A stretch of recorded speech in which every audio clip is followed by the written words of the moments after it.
Quelques jours avant Noël 1995, dans le quartier de Mayfair à Londres, David McCallum aborda deux gars âgés de 15 ans et leur proposa de venir chez lui écouter du heavy metal.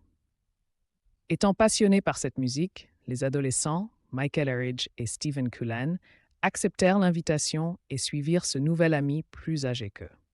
Une fois arrivés chez David, Michael et Stephen furent frappés par le désordre qui régnait à son domicile, où des disques d'Iron Maiden et de Metallica côtoyaient une montagne de livres, tous consacrés au tueur en série Charles Manson.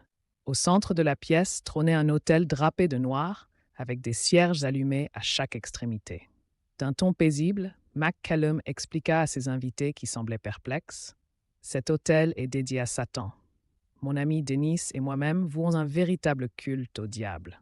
Nous utilisons le Ouija pour entrer en communication avec les morts. » Tout fier, il montra du doigt le plateau de jeu posé au pied de l'autel et proposa une partie de Ouija. Intrigués, Michael et Stephen acceptèrent. Une fois Dennis arrivé, les quatre jeunes gens s'installèrent autour du plateau de Ouija, assis par terre.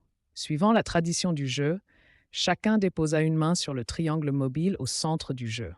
Presque instantanément, la voix soudainement très rauque de McCallum rompit le silence. « Satan, si tu es parmi nous, donne-nous tes ordres. Dis-nous ce que tu désires que nous fassions. » McCallum se leva brusquement, saisit violemment le jeune Michael et le projeta sur le lit et l'immobilisa sur place. Puis, armé d'un couteau de combat, il poignarda sauvagement sa victime. 11 fois, la longue lame effilée s'abat sur le corps du pauvre jeune homme. Dennis, qui tente tant bien que mal de retenir Stephen, terrorisé, finit par crier à McCallum: « Arrête, David, arrête, il est mort. » Dans un sursaut, Stephen parvient à se libérer et s'échappe en courant.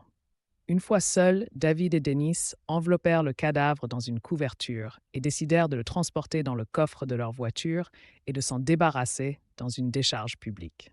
Peu de temps après, ils sont arrêtés grâce aux indications fournies par le jeune survivant du massacre. Il s'avère que les deux adorateurs de Satan faisaient déjà l'objet d'une double enquête psychiatrique et policière pour divers événements survenus dans le passé. Lors de son procès, David expliqua que des voix transmises par le Ouija l'ont poussé à commettre son geste.